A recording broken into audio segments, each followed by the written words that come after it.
देवेंद्र फडणवीस तिसऱ्यांदा बनले डॉक्टर. महात्मा फुले कृषी विद्यापीठाचा 39वा पदवी प्रदान समारंभ. डॉक्टर ऑफ सायन्स पदवी प्रदान. राहुरी येथील महात्मा फुले कृषी विद्यापीठाचा 39वा पदवीदान समारंभ आज पार पडतोय.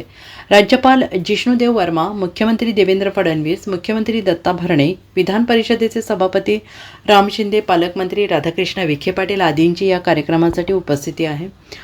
मुख्यमंत्री देवेंद्र फडणवीस यांचा महात्मा फुले कृषी विद्यापीठाकडून डॉक्टर ऑफ सायन्स ही पदवी देऊन सन्मान करण्यात आला आहे. राज्यपालांच्या हस्ते ही पदवी देऊन मुख्यमंत्र्यांचा सन्मान करण्यात आलेला आहे. त्यामुळे देवेंद्र फडणवीस आता डॉक्टर देवेंद्र फडणवीस झालेले आहेत.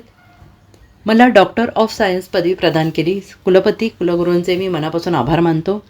ज्यावेळी मला विचारणा झाली तेव्हा पदवी घ्यावी की नाही असा प्रश्न होता, कारण कृषी क्षेत्रात अजून खूप समाधानकारक काम करायचं आहे. मात्र महात्मा फुले कृषी विद्यापीठ नावाजलेले आहे, त्यामुळे पदवीसाठी नाही म्हणू शकलो नाही असंही मुख्यमंत्री देवेंद्र फडणवीस यांनी म्हटलेलं आहे. शेतीचे क्षेत्र खूप महत्त्वाचे आहे. गेल्या 10 वर्षात आम्ही यात खूप बदल करण्याचा प्रयत्न केला. पूर्वी कृषी क्षेत्राकडे बघण्याचा दृष्टिकोन मर्यादित होता, मात्र आता या कृषी क्षेत्रात गुंतवणूक करण्याचा विचार आम्ही केलेला आहे. आपण जलयुक्त शिवार सारखी योजना आणली.